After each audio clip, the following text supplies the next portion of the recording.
Welcome back to the pod. Y'all are just checking in with your two favorite people on the internet or over the speaker, depending how you listen to us. But it is everybody's favorite uncle, yours truly, Uncle Don Don. And I'm joined by my virtual half, Paul, aka. Mr. Qualified, how y'all doing? It's a great morning, man. I feel all right. March is starting off relatively okay, so we here. I'm into that. We are here. Officially check it in. How's your week been, good brother? You know what? I can say this. This sounds weird to sound happy about, but I finally cried.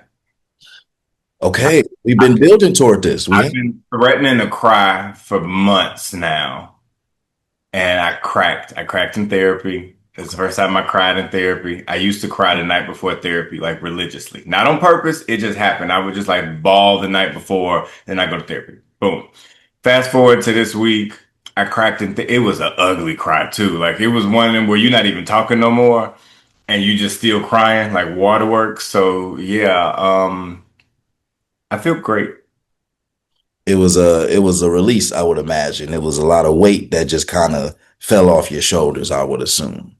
It's still a residual cry in there. Like I've gotten close the last couple of days, but I just, people that say, "Oh, I don't like to cry." I mean, I don't necessarily do it often, but I don't mind. Crying is like an emotional stretch. Like it's just you kind of just need to do. You get that good stretch. You go, "Mm," Yeah. and then the legs start twitching. That's what crying feels like for the body. I still got a lot of things to work through, but compared to where I have been, like I feel like there's at least been a release, which then allows me to rebuild. So I'm chilling. No, that's a good point. I also like the analogy of an emotional or yeah, what you call it? What stretch? Emotional stretch. Emotional stretch? Yeah, I like that analogy. Analogy. Wow. Um, How are you? I'm I'm doing pretty good. Like I'm doing well for the most part, but I've just been noticing. It's been funny noticing that like I don't get triggered by trauma anymore, but there are things that still trigger like certain emotions that like must be navigated. So like I don't get triggered and immediately get consumed with like overwhelming like anger or frustration about something. But there are things that happen where I'm like, I know what this is getting at. I don't like this. Why is this happening? But I feel like I'm starting to receive it as a challenge to really just face the thing. Because it's never something new. It's always something that I'm aware of or that I've been battling with or that I've been trying to work through anyway. I've just been getting like triggered in different ways. So it's been really interesting being very hyper aware of where I am and what I'm navigating on top of trying to be intentional about moving forward versus just feeling like I need to sit there. Like I don't really like I need to process, but I can process on the move. I don't need to sit in something to fully grasp what is happening. So that's a really interesting space for me that is relatively new, at least from a confidence and kind of at peace aspect about it. But overall, the week has been good. It's just, getting a nice little push in the back. It's getting a little bit more firm the more that we move through this year. But all in all, things are good. That's good to hear. I feel like even from the both of us, I feel like when we have checked in on and off the pod, it's just been like, right, it's been like, I'm good, but like, am I? I feel like conversation today feels lighter than the last, which is allowing me to be hopeful for the next. No, for sure. Absolutely. It's funny. I've been talking a lot with my best friend who is just navigating a lot of things in her life and just again like also just turned 30, so just navigating being in that space in life where like you just want more for yourself, like you want to be better, you want to uh, whatever, maybe even not 30, but whatever this age range or this phase of life feels like, you just want to feel like you're there and you're not playing catch up or playing from behind. But she'll say a lot of things that I just think are really good, like tidbits and things that I often bring to the pod because I feel like they're conversation points. But she kind of was asking the question and she was kind of asking it to herself, but she was just kind of like, what are you made of? And it's such a simple question, but I feel like it's a question that we don't often kind of like break down as humans individually. Like, you know that your experiences, like in your past, has played a role in who you are now. But if I was to ask you, like, what are you made of? How do you feel like you would answer that? Or where does your mind first go to? I don't know. I don't know how I would answer that, but the first thing I thought of when you was talking was we're all powder puff girls. Like, what are you made of? You start pouring in a little sugar, a little spice, a little everything nice, and then that went south, and then you got the powder puff girls. Um, I don't know what I'm made of per se. Like I would struggle answering that question. I know, but I feel like I'm just kind of a melting pot of things in the best way. But because of that, and it's actually is part of the reason why I cried. I was talking to my therapist. Long story short, I had to do this exercise a couple years ago of like, who are your true friends or who are your real friends? I think it was true. I came Mm, up with five people, we won't name who those are, and sorry that didn't make the list, no shade, but um came up to these five people, right? And then I realized I said, this is great. I got these little elements of all of these people that I can get support from. However, I feel that I possess all five of those in one as me, and I am that for other people. So, like, sometimes I feel like Captain Planet, right? Where you get all of these five little elements and it comes to one person. So now this one person can be support for everybody. And I told her, I said, I don't have a me, and I lost it. And she was just like, she didn't bat an eyelash. She was almost like I wouldn't even crying with her on thing, but she was just like, you don't need a you because you aren't sustainable. And I was just like, damn, well, punch me while I'm down then, Wanda. mm, But in that, I have these elements that I think, make up me. But then when she said that, it stopped me in my tracks. And I'm like, damn, maybe I'm not Captain Planet, or maybe I don't need to be a Powerpuff Girl. mm. So that's a great question, though. Like, I'm about to put that in my own therapy homework. What am I made of? I don't know. Yeah, it wasn't an easy question for me to answer either. And of course, my analytical brain goes a million different ways, but I I would like to think that I'm made up of resilience, in a lot of different ways and based off a lot of different type of experiences. But I'm also made up of optimism. I personally feel like I'm one of the more optimistic people that I know, just about everything. But I'm not sure what this would be called. But it's funny that you brought up that exercise, and we've mentioned that before in other episodes. But part of part of the challenge of what I felt like was triggering me was I don't feel like I don't feel like a lot of people view friendships in the way that I do. And I understand that people naturally are different and have different ways of investment. And I feel like I have always naturally just been willing to kind of be there and show up, go out my way, make it a point to prioritize being there and being present within, friends' life or within relationships that I felt like really mattered. And I felt like over the course of really the past probably like few years now, but there's a lot of relationships that I never thought I would get to the point of questioning whether they wouldn't continue to develop throughout the rest of my life.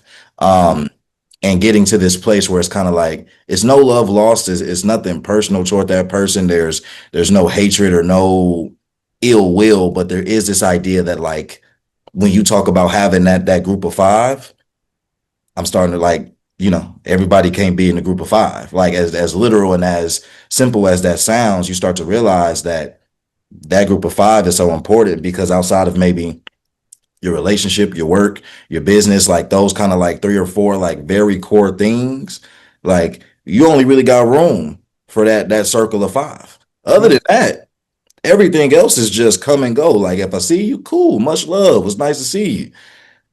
But that the energy that I give in terms of being invested in those people's lives, understanding what's going on, being able to be there if they needed XYZ, like that's also energy and investment that I'm starting to get to a place where I don't want that to be wasted. And once I have solidified a group that's not being wasted on, everybody else just it's not that it becomes an afterthought, but it's just more so like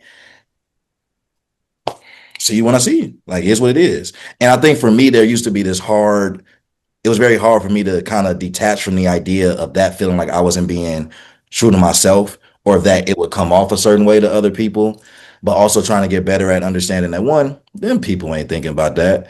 I won't go as far as saying they don't care because maybe they do. But at the end of the day, like if they aren't making it a point to build a relationship in that way, or if I'm not one of their five people, then so be it. We move. So when I kind of think about what I'm made of, I think I'm starting to realize that like you encompass all these things that kind of like, Wanda was saying, like, you want these in return. And like subconsciously, not to necessarily expect it, but because you realize how much you're giving, like it's kind of like, well, damn, why the hell wouldn't I have another me? Right. Like I'm helping people out. Like, why can't I be helped? But I think the it not being sustainable piece is so key because not only is everybody different, but I do think when you talk about people that, and we've talked about it before, like people that have our type of capacities, as honorable as it is, right? It was never sustainable. And even if we never thought that it was, I think that reality of like being able to see in real time how it's not sustainable, even for those who have the capacity, is Heart back to the last episode, very sobering, but definitely one of those gut punches. But yeah, made up of optimism, made up of resilience, made up of um capacity, really. And what that all boils down to, I mean, yes, I guess the final product is moi, but I don't know. Those are all just like you said, these big things that are a melting pot and just I'm still kind of figuring out what that final product is too. Like it's me, but there are so many versions and levels to that as well. So, interesting process. But one of those questions that makes you kind of think on that deep of a level. But I think it's good to do that from time to time. Yeah. And I feel like we're all recipe cards at least. Like I don't know that we are, final products like plated ready to serve. I feel like you could tweak a little recipe here and there. Sometimes you need a little bit more salt, sometimes you need a little bit more sugar, sometimes, like, oh, let me put some baking soda in here. So I feel like that is me. Like I know who I am, don't get me wrong, but in terms of answering that question, I feel like my recipe changes all the time. I've always felt heavy on the Goldilocks energy. I think I've said that, in episodes before, but like I like a little bit of this, I like a little bit of that. I can exist in this circle, I can go over in this corner, I can do those things. Um, and I don't know. There are some core elements make me up for sure, but I don't feel satisfied staying in one place too long. Um, so my personality feels like a centered nomad in some way, which is almost oxymoronic, but like that also is me. Like what makes me up? Oxymorons. Like I somehow exist in two worlds at the same time, and Great that point. also is exhausting. Yeah. No, that's a really good point. A centered nomad is so crazy, but the fact that it's so accurate for you is actually You get it though. uh, Like if you know, yeah, you know. yeah, like yeah, that's actually crazy. Centered nomad is wild. But but yeah. Something else that I came across that I thought was interesting. I feel like we've talked about. I might have asked you about potentially like mistakes before, and I know both of us are the same. Like we don't really regret much, right? But I'm curious. recently, not recently, but do you feel like there's a mistake that you've made multiple times or a mistake that kind of had you stuck, like something that took you a while to kind of get over the hump of in terms of understanding that maybe it's not so much about right or wrong, but like it's not conducive for you. So it might just be a mistake in the sense of it's not something that's, serving you well, so to say. But it kind of took you a minute to really maybe like learn the lesson. I won't call them mistakes, but the two things that come to mind is the immediate reliance on sex when you're having depressive episodes. That's something that I saw in hindsight. It was just like I'm deflecting and I'm just like filling time. Like, so this quick fix of, getting my rocks off is making me feel better. It's not. It's that. And then the other one, again, I won't call it, sorry, my soul glow moment. My hair is wet, y'all. My other mistake, if you want to call it that, is expecting me out of other people. And I still think that I make those mistakes, if you will, but as Wanda has so eloquently said, I am not sustainable, so I shouldn't expect me out of other people. But my problem is I see that it's possible. It might not be right, but it's possible. So if I can do it, I think it's valid to expect that from other people. So that has been a mistake that I've had to curb expectations, if you want to use that language, but a deep sigh.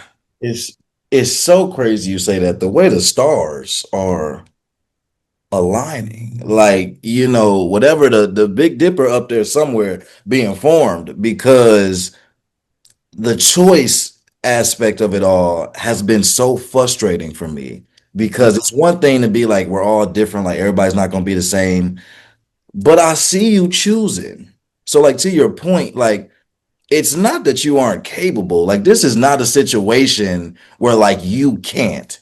You are choosing to prioritize something else, do something else other than what might be serving to another person, right? Like you are making this choice. But also, I know that you are aware that somebody is choosing to prioritize you or help you out or be there to serve you. So while you are allowing somebody else to make that choice, you are also making the choice not to reciprocate. And that is where I'm like, all this kumbaya and everybody different and, all this understanding shit is cool. But people know what they doing. Okay. And even if it's not meant to be disrespect or whatever the case may be or what have you, you know what you're doing. And I'm tired of standing for it. I'm tired of sitting for it. I'm tired of existing in it. I don't want to be in the proximity or vicinity of it. Respectfully, all love. You know what I'm saying? But like I can't do it anymore. Like, so I hear you on that because the choice part has just been that's been the hurdle. Like getting over the fact that like, no, people are choosing. And because they're making it very clear that this is their choice, you just have to act accordingly. There's nothing else that you could do about it. And you know what? I think people in general, I think people avoid choices, right? Yeah. Like they don't want to make these decisions or whatever. But if y'all don't hear anything else that we have said in any of these episodes, just this little soundbite right here. Inaction and inactivity is a choice. Accept that. So many people's like, oh, I wish they would do, or they can do this, or you lean into potential and you have this hope and desire for people. Maya Angelou said it best, when somebody shows you who they are, believe them. Like, just let it be. They didn't make the decision you wanted, but they made a decision. Or their inaction also was an answer. That was a decision. Listen to that, accept that, move on and navigate differently. But we wait and we wait and we wait. Who loses? The person waiting. Yeah. Nah, that's super real. That's something, hell, that's something you told me that I had to. accept, and also like it's accepting it, even if you're accepting it as something that you've done yourself, it's not about beating yourself up, but the principle of it is still the same in that for whatever the reason is, whatever the context is, inaction is still an action. So there might be a reason for it. There might be context that makes sense and lets it be clear that it's not malicious or whatever the case may be. Doesn't matter.